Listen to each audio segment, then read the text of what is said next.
সুপ্রিয় শিক্ষার্থীবৃন্দ, কেমন আছো তোমরা? আশা করি ভালো আছো, সুস্থ আছো। মণিপুর উচ্চ বিদ্যালয় ও কলেজ কর্তৃক নিবেদিত আমাদের পাঠশালায় তোমাদের স্বাগত জানাচ্ছি।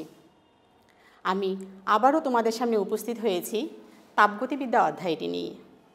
এটি একাদশ ও দ্বাদশ শ্রেণীর পদার্থবিজ্ঞান দ্বিতীয় পত্রের প্রথম অধ্যায়। এই অধ্যায়ের উপর আমরা আরও কিছু ক্লাস করেছিলাম, তাই না? তারই ধারাবাহিকতায় আজকের ক্লাসটি। আজকের ক্লাসে আমরা বিভিন্ন ধরনের গাণিতিক সমস্যা সমাধান করব।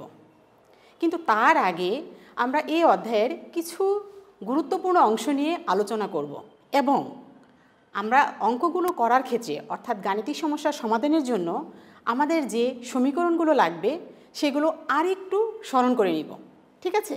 অর্থাৎ গুরুত্বপূর্ণ অংশ কিছু এবং গাণিতিক সমস্যার জন্য সমীকরণগুলো আবার একটু আমরা স্মরণ করে নিব, ঠিক আছে? মনোযোগ সহকারে ক্লাসটি করতে থাকো।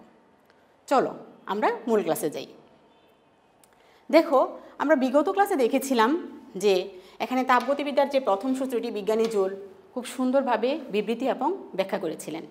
সূত্রটা কী ছিল? যান্ত্রিক শক্তি তথা কাজকে যখন আমরা তাপে রূপান্তর করি বা তাপকে যখন আমরা কাজে রূপান্তর করি তখন তাপ এবং কাজ কি হয়? পরস্পরের সমানুপাতিক হয়। অর্থাৎ W is proportional to S বা W is equals to JS। এখানে যেটা কি? তাপের যান্ত্রিক সমতা। আর যান্ত্রিক সমতাটা কি দেখো তো, এখানে লেখা আছে একক তাপ উৎপন্ন করতে যে পরিমাণ কাজ করতে হয় বা একক তাপ দ্বারা যে পরিমাণ কাজ করা যায় তাকে আমরা বলি তাপের যান্ত্রিক সমতা। নিশ্চয়ই তোমাদের মনে আছে। এবার আমরা দেখে নিই ক্লোসিয়াসের সূত্রটা। কি বলেছিলেন? যখন কোনো সিস্টেমে তাপশক্তি সরবরাহ করা হয় তখন সেই তাপশক্তির কিছু অংশ সিস্টেমের অভ্যন্তরীণ শক্তিতে ব্যয় হয় এবং বাকি অংশ কি করে? বাহ্যিক কাজ সম্পাদন করে। অর্থাৎ এই সমীকরণটাকে আমরা ম্যাথমেটিক্যালি কীভাবে লিখি? Del Q is equals to del U plus del W. Del Q হচ্ছে কি? তাপ, আর ডেল ইউ হচ্ছে অভ্যন্তরীণ শক্তি, এটা হচ্ছে অন্তস্থ শক্তি বা অভ্যন্তরীণ শক্তি যেটা, আর ডেল ডাব্লিউ হচ্ছে কি বলো তো? হ্যাঁ, বাহ্যিক কাজ। এটাকে আমরা D Q is equals to DU plus D W দ্বারা প্রকাশ করি, তাই তো? শিক্ষার্থীবৃন্দ দেখো তো, মনে আছে কি না? মোলার আপেক্ষিক তাপ বা মোলার তাপ ধারণ ক্ষমতা কি বলো তো? কোনো পদার্থের এক মোলের তাপমাত্রা 1 কেলভিন বৃদ্ধি করতে যে পরিমাণ তাপের প্রয়োজন হয় অর্থাৎ প্রয়োজনীয় তাপকে আমরা বলি হচ্ছে মোলার আপেক্ষিক তাপ। এটাকে কিভাবে প্রকাশ করি? C is equals to del Q by M del T. আচ্ছা, মনে আছে তোমাদের এককটা কি যেন? হ্যাঁ, একক হচ্ছে কি? অর্থাৎ এখান থেকে তাপের একক জোল আর পরিমাণ অর্থাৎ মোল, তারপরে কি আসছে? কেলভিন, অর্থাৎ জোল পার মোল পার কেলভিন, ঠিক আছে? এখন দেখো, আমরা এই মোলার আপেক্ষিক তাপ কয় ধরনের জানি বলো তো? 2 ধরনের, অর্থাৎ স্থির চাপে মোলার আপেক্ষিক তাপ আর হচ্ছে কি স্থির আয়তনে মোলার আপেক্ষিক তাপ, যেটাকে আমরা সিপি এবং সিবি দ্বারা প্রকাশ করেছিলাম। এখন দেখো, আমরা এই সিপিকেও আমরা কি del Q by M del T বা সিভি ইজ ইকুয়ালস টু কি del Q by M del T দ্বারা প্রকাশ করেছি। এবার আসো যে আদর্শ গ্যাসের ক্ষেত্রে এই সিপি এবং সিভি এর মধ্যে একটা সম্পর্ক আছে, মনে আছে নিশ্চয়ই তোমাদের? অর্থাৎ CP minus CV is equals to কি আর। আর দেখো, মোলার আপেক্ষিক তাপদ্বয়ের অনুপাতকে আমরা কি বলেছিলাম? C P by C V is equals to gamma. মনে আছে তোমাদের গামার মানগুলো? আশা করি মনে আছে, আমরা অঙ্ক করার সময় কিন্তু এগুলো লাগবে। এবার দেখো, এটাকে এই দুইটা সমীকরণ থেকে আমরা প্রমাণ করেছিলাম যে C V is equals to R by gamma minus 1। কি বলো তো? C V is equals to R by gamma minus 1।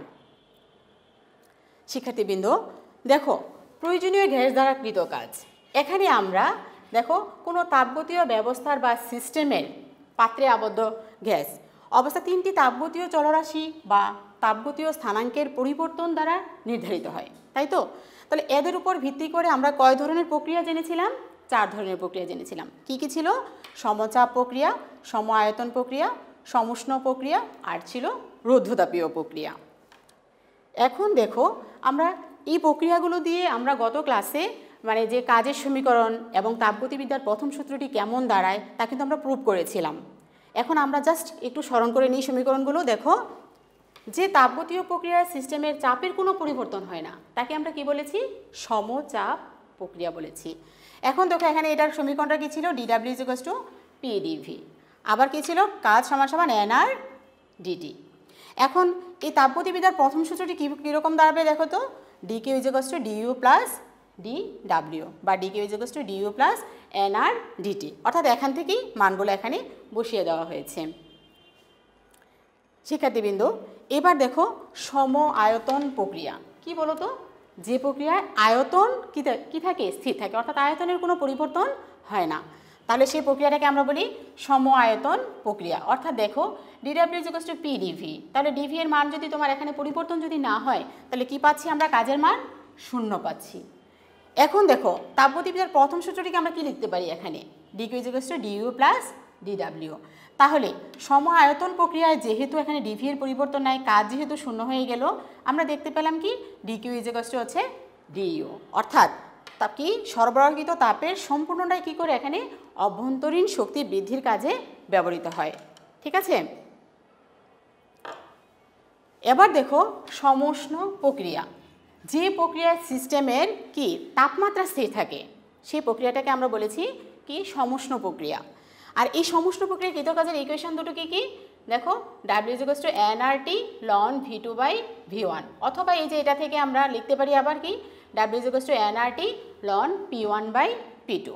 ঠিক আছে, এখন দেখো তাপগতিবিদ্যার প্রথম সূত্রটিকে আমরা কিভাবে লিখতে পারি, যেহেতু এখানে এই তাপমাত্রা স্থির থাকে, আর আমরা জানি যে তাপমাত্রা যদি স্থির থাকে তাহলে অভ্যন্তরীণ শক্তির কোনো পরিবর্তন এখানে হচ্ছে না, তাহলে কি হলো এখানে ডিইউ কত 0 হয়ে গেল, তাহলে এখান থেকে আমরা কি পেলাম DQ is equals two DW. মনে রাখবে ডিকিউ ইজ ইকুয়ালস টু কি ডিডাব্লিউ, অর্থাৎ কি সমষ্ণ প্রক্রিয়ায় কোনো সিস্টেম কর্তৃক কৃত কাজ সিস্টেমের সরবরাহকৃত তাপশক্তির সমান। ঠিক আছে, এবার দেখো শিক্ষার্থীবৃন্দ যে রুদ্ধ তাপীয় প্রক্রিয়া, যে তাপগতীয় প্রক্রিয়ায় সিস্টেম থেকে তাপ বাহিরে যায় না বা বাহির থেকে তাপ কি করে না ভিতরে আসে না, সেই প্রক্রিয়াটাকে আমরা বলেছিলাম কি রুদ্ধ তাপীয় প্রক্রিয়া। নিশ্চয়ই তোমাদের মনে আছে। এখন সমীকরণগুলো আরেকটু দেখে নিই। ডাব্লিউ ইজ ইকুয়ালস টু কি 1 by gamma minus 1 P one V one minus P two V two, বা এটাকে আমরা আরও একটু আগে এগিয়ে গেলে লিখতে পারি কি W is equals to R by gamma minus 1 T one minus T two. যদি ধরো যে এখানে স্থির আয়তনে মোলার আপেক্ষিক তাপের মান দেওয়া থাকে তাহলে সেই ক্ষেত্রে আমরা আবার লিখতে পারি কি ডাব্লিউ ইজ ইকুয়ালস টু কি এনসিভি ডিটি। মনে রাখবে সূত্রটা, ঠিক আছে, এনসিভি ডিটি। এখন আমরা দেখি যে তাপগতিবিদ্যার প্রথম সূত্রটি কেমন দাঁড়ালো দেখো, DQ is equals to DU plus DW. তাহলে এখানে কি স্থির হলো বলো তো তাপ, হ্যাঁ, তাহলে ডিইউ ইজ ইকুয়ালস টু কি হলো মাইনাস ডিডাব্লিউ। দেখো রুদ্ধতাপীয় প্রসারণের সময় সিস্টেম কর্তৃক সম্পাদিত কাজ সিস্টেমের অভ্যন্তরীণ শক্তি দ্বারা সম্পাদিত হয় বলে সিস্টেমের অভ্যন্তরীণ শক্তি তথা তাপমাত্রা কি হয় হ্রাস পায়, এবং সংকোচনের সময় কি হয় বাহিরের শক্তি সরবরাহ করে সিস্টেমের উপর কাজ সম্পাদন করা হয়। ঠিক আছে, ফলে অভ্যন্তরীণ তথা তাপমাত্রা কি হচ্ছে এখানে বৃদ্ধি পাচ্ছে, অভ্যন্তরীণ শক্তি তথা তাপমাত্রা বৃদ্ধি পাচ্ছে। আশা করি তোমাদের সূত্রগুলো মনে আছে।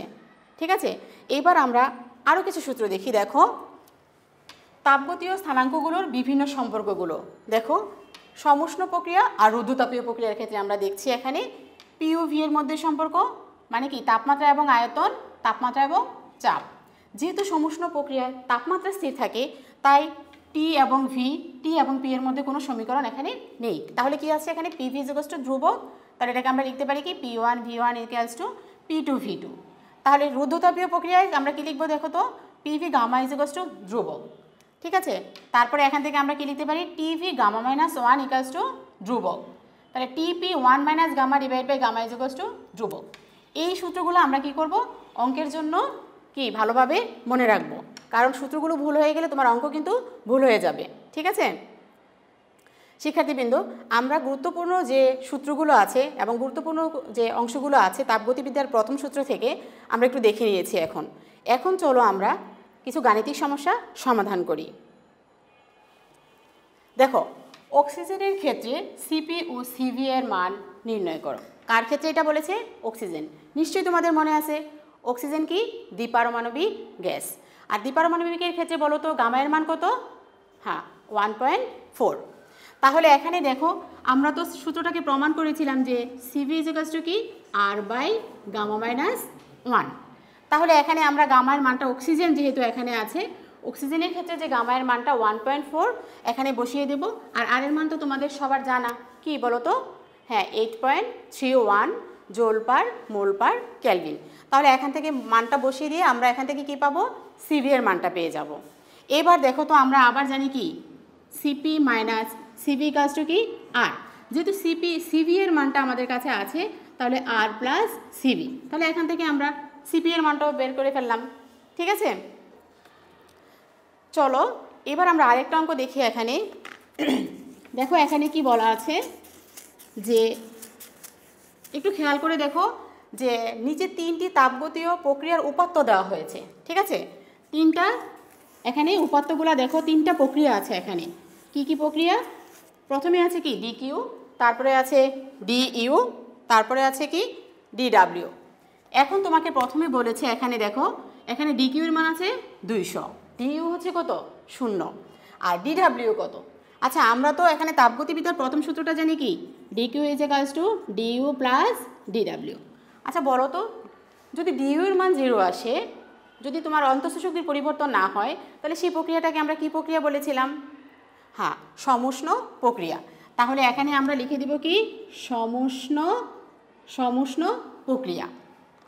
এবার দ্বিতীয়টার ক্ষেত্রে আসো, দেখো তোমাকে বলেছে ডিকিউ ইকুয়ালস টু কত। তাহলে এই সমীকরণ যদি আমরা বসাই, এখানে 170 আর হচ্ছে মাইনাস 170, তাহলে কি হচ্ছে? এটা যোগ করে দিলে আমরা কি পাচ্ছি? 0 পাচ্ছি। তাহলে 0 হয়ে গেলে কোন প্রক্রিয়া বলো তো? এখানে ডিকিউ ইজ ইকুয়ালস টু কি হলো তোমার? 0 হলো। তাহলে ডিকিউ ইজ ইকুয়ালস টু যদি 0 হয়, অর্থাৎ তাপ যদি 0 হয়ে যায়, তাহলে সেই প্রক্রিয়াটাকে আমরা কি প্রক্রিয়া বলি? হ্যাঁ, রুদ্ধ তাপীয় প্রক্রিয়া। অর্থাৎ এখানে তোমরা লিখে নিবা যে রুদ্ধ তাপীয় প্রক্রিয়া। ঠিক আছে, এবার আসো 3 নং প্রক্রিয়ার ক্ষেত্রে। দেখো এখানে ডিকিউ ইকুয়ালস টু আছে কত? 350, আর ডিডাব্লিউ ইজ ইকুয়ালস টু 0। নিশ্চয়ই মনে আছে যে কোন প্রক্রিয়ার ক্ষেত্রে ডিডাব্লিউ 0 ছিল? হ্যাঁ, সম আয়তন প্রক্রিয়া। ঠিক আছে, তাহলে সম আয়তন প্রক্রিয়ার ক্ষেত্রে আমরা জানি কি ডিডাব্লিউ 0 হয়ে গেলে ডিইউ ইকুয়ালস টু ডিকিউ, অর্থাৎ তখন তোমার এখানে কত আসবে? 350 জুলি আসবে। তাহলে ওই প্রক্রিয়ার জায়গায় এখানে আমরা কি লিখব? সম আয়তন প্রক্রিয়া। আশা করি তোমরা বুঝতে পেরেছ। শিক্ষার্থীবৃন্দ দেখো এবারের অঙ্কটা একটু দেখে নাও। কি বলেছে? স্থির চাপে 8 গ্রাম অক্সিজেনে 100 জুল তাপশক্তি সরবরাহ করা হলো। এখানে কি দেওয়া আছে? স্থির চাপে অক্সিজেনের মোলার তাপধারণ ক্ষমতার মান দেওয়া আছে। কার মান আছে? স্থির চাপে মোলার তাপধারণ ক্ষমতার মান আছে। একটু খেয়াল করে দেখো, তোমাকে বলেছে এখানে গ্যাস কর্তৃক কৃত কাজের মান নির্ণয় করতে বলেছে। তাহলে কোন প্রক্রিয়া এটা? সমচাপ প্রক্রিয়া, স্থির চাপ এখানে। ঠিক আছে, তাহলে আমরা জানি যে W is equals to N R D T. কিন্তু তাপমাত্রার পরিবর্তন তো আমরা জানি না এখানে, এবং এখান থেকে আমরা এন এর মানটাও নির্ণয় করে নিতে পারি, কারণ N is equals two m/m। অর্থাৎ এখানে 8 গ্রাম আছে। ঠিক আছে, 8 গ্রাম, আর অক্সিজেন যেহেতু, তাহলে 32। তাহলে এখান থেকে তুমি এন এর মানটাকে নির্ণয় করে নিবে, কিন্তু ডিটি এর মানটা তোমাকে বের করতে হচ্ছে। ঠিক আছে, তাহলে আমরা জানি যে Q is equals to N C P D T. তাহলে এখান থেকে আমরা D T is equals to Q by N C P. দেখো তো তোমার স্থির চাপে অক্সিজেনের মোলার তাপধারণ ক্ষমতার মানটাও আছে। তাহলে এখান থেকে আমরা সব মান পেয়ে গেলাম, এবং আর এর মানও আমাদের জানা। আমরা সব মানগুলো এখানে বসিয়ে দেব এবং ক্যালকুলেটরের সাহায্যে কি উত্তরটা বের করে নিব। ঠিক আছে, আশা করি তোমরা পারবে। চলো আমরা আরেকটা অঙ্ক দেখি। এখানে বলেছে দেখো যে 10⁵ প্যাসকেল চাপে 300 কেলভিন তাপমাত্রায় নির্দিষ্ট ভরের গ্যাসের আয়তন দেওয়া আছে 10⁻³ মিটার কিউব। ঠিক আছে, চাপের মান আছে, তাপমাত্রা আছে, আয়তন আছে। তারপরে কি আছে? রুদ্ধতাপীয় প্রক্রিয়ায় এর আয়তন হঠাৎ দ্বিগুণ করা হলো। ঠিক আছে, হঠাৎ দ্বিগুণ করা হলো, তার মানে আয়তনের পরিবর্তনটা যদি আমি v1 = v ধরি, তাহলে v2 = আমি 2v ধরলাম, যেহেতু দ্বিগুণ করা হলো। এবার তোমার সিপি এর মান আছে এবং সিভি এর মান দেওয়া আছে। প্রথমে বলেছে গ্যাস কর্তৃক কৃত কাজ নির্ণয় করো। গ্যাস কর্তৃক কৃত কাজ নির্ণয় করো। তাহলে কৃত কাজ যদি আমরা নির্ণয় করি, তাহলে আমরা জানি কি ডিডাব্লিউ = কি প্রক্রিয়া এটা বলো তো?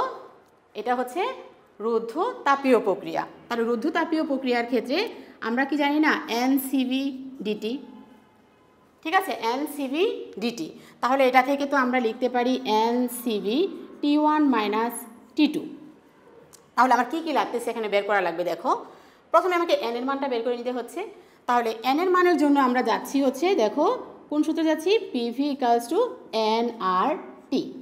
পিভি ইকালস টু কি, এন আর টি। এবার এখান থেকে এন এর মানটা নির্ণয় করবে। আশা করি পারবে তোমরা এন এর মান নির্ণয় করতে। এইবার আমার যেটা লাগবে সেটা হচ্ছে যে এখানে নির্দিষ্ট ভরের গ্যাস বলেছে, জানি না এখানে গামার মান কি, তাই না? তাহলে গামার মানটা আমরা নির্ণয় করবো কীভাবে, C P by C V equals to কি, গামা। তাহলে সিপি এবং সিভি দুইটার মানই আছে, তাহলে আমরা সিপি এবং সিভিকে ভাগ করে গামার মানটাও পেয়ে যাব এখান থেকে। কিন্তু আমার এখানে টি1 আছে, টি2টাকে বের করতে হবে, আর আয়তনের অনুপাতটা দেওয়া আছে। কোন সমীকরণটা ব্যবহার করলে আমি পেয়ে যাব তাপমাত্রা টি2টা? হ্যাঁ, আমরা এখানে T one V one gamma minus 1 equals to T two V two gamma minus 1। এখান থেকে টি2 আমরা পেয়ে যাব V one by V two gamma minus 1 into T one. সুতরাং এই সমীকরণ থেকে আমরা সমস্ত যা যা আমার লাগবে এখানে, যে আমরা অঙ্কটা করার ক্ষেত্রে যে যে মানগুলো লাগবে সবগুলো কিন্তু আমরা এখন বের করে ফেলেছি। এখন এই মানগুলো এখানে বসিয়ে দিলেই আমাদের অ্যান্সারটা চলে আসবে। এবং লাস্টে একটা প্রশ্ন আছে দেখো, গ্যাসের অন্তঃস্থ শক্তির পরিবর্তন নির্ণয় করো। তার মানে কি, ডি ইউর মান। তাহলে একটু মনে করে দেখো তো, আমরা রুদ্ধতাপীয় প্রক্রিয়ায় ডি ইউ কী বলেছিলাম, D U equals to minus কি, মানে আমরা যে কৃত কাজটা পেয়েছিলাম সেটা না, মাইনাস ডিডাব্লিউ। সুতরাং এটাই হয়ে যাবে কি, কৃত কাজ, মানে অন্তঃস্থ শক্তির পরিবর্তন সমান সমান হবে কৃত কাজ। আচ্ছা দেখো তো, আগের অঙ্কটাতেও তো বলা ছিল যে গ্যাসের অন্তঃস্থ শক্তির পরিবর্তন, তাহলে এটা ছিল কি সমচাপ প্রক্রিয়ায়, আমরা অন্তঃস্থ শক্তির পরিবর্তনটাও তো এখান থেকে বের করা লাগতো, তাই না? তাহলে এখান থেকে তো আমরা দেখো একটু খেয়াল করে যে আমরা এর আগে কৃত কাজের মানটা বের করে ফেলেছিলাম। এখন দেখো D Q is equals to D U plus DW. তাহলে D U is equals to কি, ডি কিউ মাইনাস ডিডাব্লিউ। দেখো সরবরাহকৃত তাপশক্তির মান আছে আমার এখানে কত, 100 জুল। আর ডিডাব্লিউ তো তুমি আগের সমীকরণ, আগের অঙ্কটা করার ক্ষেত্রে বের করেছিলে। সুতরাং এখান থেকে আমরা অন্তঃস্থ শক্তিটাকেও বের করে নিতে পারি। আশা করি বুঝতে পেরেছো তোমরা শিক্ষার্থীবৃন্দ। এখন আমরা আরেকটা অঙ্ক করি। এখানে দেখো কি বলেছে যে এসটিপিতে নর্মাল মানে এখানে স্ট্যান্ডার্ড টেম্পারেচার অ্যান্ড প্রেসারে কি করেছে, 32 গ্রাম হিলিয়াম গ্যাসকে প্রথমে সমুষ্ণ ও পরে রুদ্ধতাপীয় প্রক্রিয়ায় আয়তন 3 গুণ সংকুচিত করা হয়েছে। কি করা হয়েছে এখানে দেখো, 3 গুণ সংকুচিত করা হয়েছে। তাহলে একটু খেয়াল করে দেখো, V1 is equals two V যদি আমি ধরি, তাহলে ভি2 ইজ ইকুয়ালস টু কি, ভি বাই সি। এখন এখান থেকে একটু খেয়াল করো যে সিপি ও সিভি হিসেব করো। সিপি ও সিভি যদি তুমি হিসাব করতে চাও, তোমার তো এর আগে একটা অঙ্ক করে আসছি আমরা, তাই না? C V is equals to 1 by R by gamma minus 1। তাহলে এখান থেকে তুমি সিভিটাকে বের করে নিতে পারো। তারপরে কি, সিপি ইজ ইকুয়ালস টু কি, সিভি প্লাস আর। সুতরাং এখান থেকে তোমার এই 1 নাম্বার কোশ্চেনের অ্যান্সার পেয়ে গেলাম। প্রথম ক্ষেত্রে চূড়ান্ত চাপ নির্ণয় করতে বলেছে। প্রথম ক্ষেত্রটা কি, এখানে সমুষ্ণ প্রক্রিয়া। তোমরা নিশ্চয়ই তোমাদের মনে আছে সমুষ্ণ প্রক্রিয়া P1 V1 is equals two P2 V2। তাহলে এখান থেকে আমরা চূড়ান্ত চাপটাকে পেয়ে যাচ্ছি, ঠিক আছে? যেহেতু এসটিপিতে P1 এর মান তো তোমাদের জানাই আছে, তাই না? তারপরে দেখো বলেছে দ্বিতীয় ক্ষেত্রে চূড়ান্ত চাপ ও তাপমাত্রা কত হবে। দ্বিতীয় ক্ষেত্রে চূড়ান্ত চাপ এবং তাপমাত্রা খেয়াল করে দেখো, দ্বিতীয় প্রক্রিয়াটা হচ্ছে কি, রুদ্ধতাপীয় প্রক্রিয়া। তাহলে রুদ্ধতাপীয় প্রক্রিয়া আমরা আয়তন আছে, চাপটাকে বের করতে হচ্ছে। তাহলে এখান থেকে আমরা কি করব, P1 V1 gamma equals to P2 V2 gamma. নিশ্চয়ই তোমরা এখান থেকে চাপ P2টাকে বের করতে পারবে, ঠিক আছে? তারপরে দেখো বলেছে তাপমাত্রা কত। তাহলে তাপমাত্রার সমীকরণ তোমাদের নিশ্চয়ই জানা আছে, ভি আছে, তাহলে তাপমাত্রাটা তোমরা বের করবা। তাহলে কি হচ্ছে, টিভি গামা মাইনাস 1, অর্থাৎ T1 V1 equals to T2 V2 gamma minus 1। এখানে গামায়ের মান তো তোমাদের জানা, তাই না? কি, হিলিয়াম, একপারমাণবিক গ্যাস, ঠিক আছে? তাহলে আশা করি তোমরা এই অঙ্কটার অ্যান্সারগুলো বের করতে পারবে। পরের অঙ্কে দেখো, উভয় ক্ষেত্রে কৃত কাজ অভিন্ন হবে কি, গাণিতিকভাবে বিশ্লেষণ দাও। তাহলে আমরা তো একটু আগেই পড়ে আসছি কাজের সমীকরণগুলো, তাই না? যেটা হচ্ছে যে প্রথম প্রক্রিয়াটা হচ্ছে কি সমুষ্ণ প্রক্রিয়া, দ্বিতীয় প্রক্রিয়াটা হচ্ছে কি রুদ্ধতাপীয় প্রক্রিয়া। তাহলে সমুষ্ণ প্রক্রিয়ার কৃত কাজ কি, W = nRT ln V2 by V1। তোমার কাছে সব মান আছে, একটু খেয়াল করে দেখো, সব মানই তোমার কাছে আছে, শুধু মান বসাবা, ক্যালকুলেটারে অ্যান্সারটা বের করবে। তারপরের প্রক্রিয়াটা কি আছে, রুদ্ধতাপীয় প্রক্রিয়া, তাই তো? তাহলে রুদ্ধতাপীয় প্রক্রিয়ার ক্ষেত্রে আমরা কীভাবে বের করবো বলো তো? হ্যাঁ, ডাব্লিউ ইজ ইকুয়ালস টু কি আর বাই, যেহেতু এখানে এন এর মানটা আছে, এন বের করে নিবা আগে, তাহলে N R by gamma minus one T1 minus T2। ঠিক আছে, সব মানই তোমার কাছে আছে, সব মানগুলো বসিয়ে এবং কেয়ারফুলি তুমি কি করবা, অ্যান্সারটা বের করবে যাতে ভুল না হয়। শিক্ষার্থীবৃন্দ, এবার চলো আমরা তাপগতিবিদ্যার দ্বিতীয় সূত্রের কিছু গুরুত্বপূর্ণ অংশ একটু দেখে নিই। দেখো, যদিও আমাদের এগুলো পড়া আছে, একটু স্মরণ করে নিচ্ছি। কার্নোর বিবৃতি: কোনো নির্দিষ্ট পরিমাণ তাপশক্তিকে সম্পূর্ণরূপে যান্ত্রিক শক্তিতে রূপান্তরে সক্ষম এমন যন্ত্র নির্মাণ সম্ভব নয়। এটা কে বলেছিলেন? কার্নো, বিজ্ঞানী কার্নো। তারপরে দেখো প্লাঙ্কের বিবৃতিটা কেমন ছিল? এমন কোনো ইঞ্জিন তৈরি করা সম্ভব নয় যেটা কোনো বস্তু থেকে তাপ গ্রহণ করে অবিরামভাবে কাজে পরিণত করবে অথচ পরিবেশের উপর কোনো প্রভাব ফেলবে না। এবার দেখো ক্লোসিয়াসের বিবৃতি: বাহিরের শক্তির সাহায্য ছাড়া কোনো স্বয়ংক্রিয় যন্ত্রের পক্ষে নিম্ন উষ্ণতার বা নিম্ন তাপমাত্রার বস্তু থেকে উচ্চতর উষ্ণতার বস্তুতে তাপের স্থানান্তর সম্ভব নয়। লাস্ট কি আছে এখানে দেখো, কেলভিনের বিবৃতি: কোনো বস্তুকে এর পরিপাশে শীতলতম অংশ হতে অধিকতর শীতল করে শক্তির অবিরাম সরবরাহ পাওয়া সম্ভব নয়। আমরা খুব ভালোভাবে ডিটেলসে আমরা বিগত ক্লাসে সূত্রগুলো পড়েছিলাম, নিশ্চয়ই তোমাদের মনে আছে। এবার আমরা দেখো তাপ ইঞ্জিন। তাপ ইঞ্জিনটা কী ছিল বলো তো? অর্থাৎ যে যন্ত্র কি তাপ শক্তিকে যান্ত্রিক শক্তিতে রূপান্তর করে, তাই না, তাকে আমরা বলেছি কি তাপ ইঞ্জিন। এখন দেখো আমরা এই তাপ ইঞ্জিনের ক্ষেত্রে আমরা কি দেখেছি দেখো তো, যেখানে কার্যনির্বাহক পদার্থ কী ছিল? বাষ্পীয় ইঞ্জিনের ক্ষেত্রে বাষ্প, তারপরে পেট্রোল ইঞ্জিনের ক্ষেত্রে কী ছিল? পেট্রোল। তাহলে কি কি এখানে আছে? কার্যনির্বাহক পদার্থ আছে, তারপরে আছে কি তাপ উৎস আছে, তাপ গ্রাহক আছে। এখানে ঘটনাটা কি ঘটছে দেখো তো, T1 তাপমাত্রার উৎস থেকে ইঞ্জিন কি করতেছে? Q1 তাপ শোষণ করে, Q1 তাপ গ্রহণ করে। T2 তাপমাত্রার গ্রাহকে কি করতেছে? Q2 তাপ বর্জন করে। তাহলে এখানে ইঞ্জিন যে পরিমাণ কাজ করলো, অর্থাৎ ইঞ্জিন দ্বারা সম্পাদিত কাজের সমীকরণটা আমরা কি পাচ্ছি এখানে দেখো তো, W ইজ ইকুয়ালস টু কি Q1 মাইনাস Q2। তোমাদের নিশ্চয়ই মনে আছে। এবার আমরা এখান থেকে দক্ষতাটা একটু দেখি। দেখো তাপীয় ইঞ্জিনের দক্ষতাটা কি ছিল দেখো তো, ইটা ইজ ইকুয়ালস টু ইঞ্জিন দ্বারা কাজে রূপান্তরিত তাপশক্তি আর ইঞ্জিন দ্বারা হচ্ছে শোষিত তাপশক্তি। প্রমাণ তো আমরা দেখেছিলামই, সূত্রগুলো আবার একটু দেখছি আমরা এখন মনে করার জন্য। ইটা ইজ ইকুয়ালস টু W/Q1। তাহলে এখান থেকে আমরা কি পেলাম দেখো তো, ইটা is equals to 1 minus Q2/Q1। হ্যাঁ, আর আমরা দক্ষতাকে কিসে হিসাব করি বলো তো? পার্সেন্টে হিসাব করি, অর্থাৎ ইন্টু 100%। এইবার একটু খেয়াল করে দেখো, আমরা তো জানি যে তাপ এবং তাপমাত্রা কি পরস্পরের সমানুপাতিক। তাহলে এই সমীকরণ থেকে আমরা কি পাইলাম এখানে বলো তো, Q1/T1 ইকুয়ালস টু Q2/T2। তাহলে এখান থেকে কি আমি লিখতে পারি না Q2/Q1 ইকুয়ালস টু T2/T1? তাহলে এর আগের ইকুয়েশনটা থেকে আমরা আবার এখানে লিখলাম দক্ষতা eta equals to 1 minus T2/T1 into 100%। ঠিক আছে, তাহলে আমরা এখান থেকে দক্ষতার ইকুয়েশন আমরা তাপ দিয়েও বের করতে পারি, দক্ষতাকে আমরা তাপ দিয়েও বের করতে পারি, তাপমাত্রা দিয়েও বের করতে পারি। আর ইঞ্জিন দ্বারা সম্পাদিত কাজের ইকুয়েশনটা কি বলো তো? W is equals two Q1 minus Q2। আর তাপ ও তাপমাত্রার সম্পর্কটা আমরা এখানে কি পেলাম? Q1/T1 equals to Q2/T2। এই সমীকরণগুলো দিয়ে কিন্তু আমরা একটু পরে অঙ্ক করব। তার আগে আমরা একটু কার্নো ইঞ্জিনটাকে একটু স্মরণ করে নিই। দেখো কার্নো ইঞ্জিনটা কী ছিল? তাপ শক্তিকে যান্ত্রিক শক্তিতে রূপান্তরের জন্য স্বাদী কার্নো সকল দুষ্ত্রুটি মুক্ত একটা আদর্শ যন্ত্রের পরিকল্পনা করেছিলেন। ঠিক আছে, সেটাকে আমরা বলি হচ্ছে কার্নো ইঞ্জিন। এই কার্নো ইঞ্জিনে আমাদের কী কী ছিল অংশগুলো কী ছিল দেখো, সিলিন্ডার, তাপ উৎস, তাপ গ্রাহক, কি তাপ অন্তরক আসন, এগুলো আমরা ডিটেলসে পড়েছি গত ক্লাসে, তাই না? এখন দেখো এখানে কার্নোর চক্রটা সম্পর্কে আমরা একটু জানি, যে বিশেষ প্রক্রিয়ায় কাজ করে একটি আদর্শ ইঞ্জিন তথা কার্নো ইঞ্জিন অবিরাম শক্তি সরবরাহ করে আদি অবস্থায় ফিরে আসতে পারে। তাহলে সেটাকে আমরা বলেছি কি কার্নোর চক্র, তাই তো? তাহলে এই চক্রটা একটু দেখি। দেখো তো, এই যে এখানে চিত্রটা আছে, এখানে দেখো 4টা ধাপ, AB, BC, CD আর হচ্ছে কি DA, 4টা ধাপে সংগঠিত হচ্ছে।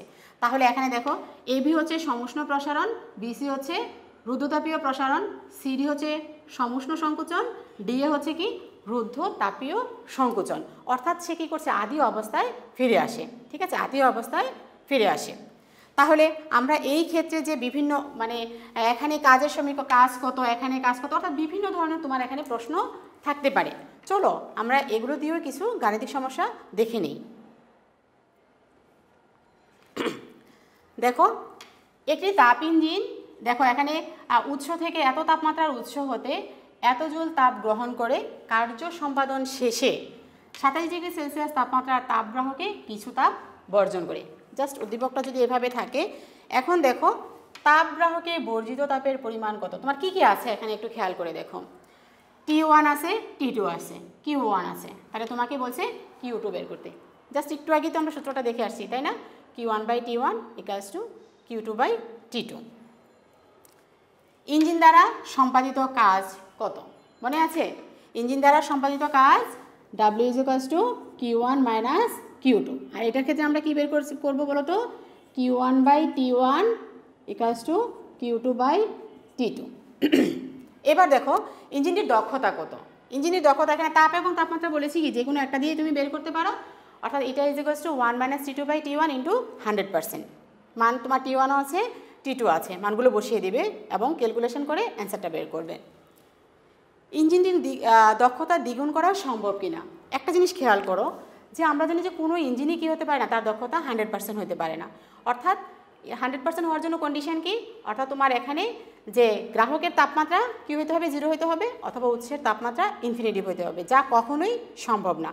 তো তোমার যে এখানে মানগুলো দিয়ে যে দক্ষতাটা আসবে, সেই দক্ষতা থেকে তুমি দ্বিগুণ করে দেখবা, যদি 100-র নিচে আসে তাহলে সম্ভব, 100-র উপরে আসলে কি নর্মালি তো সম্ভব না।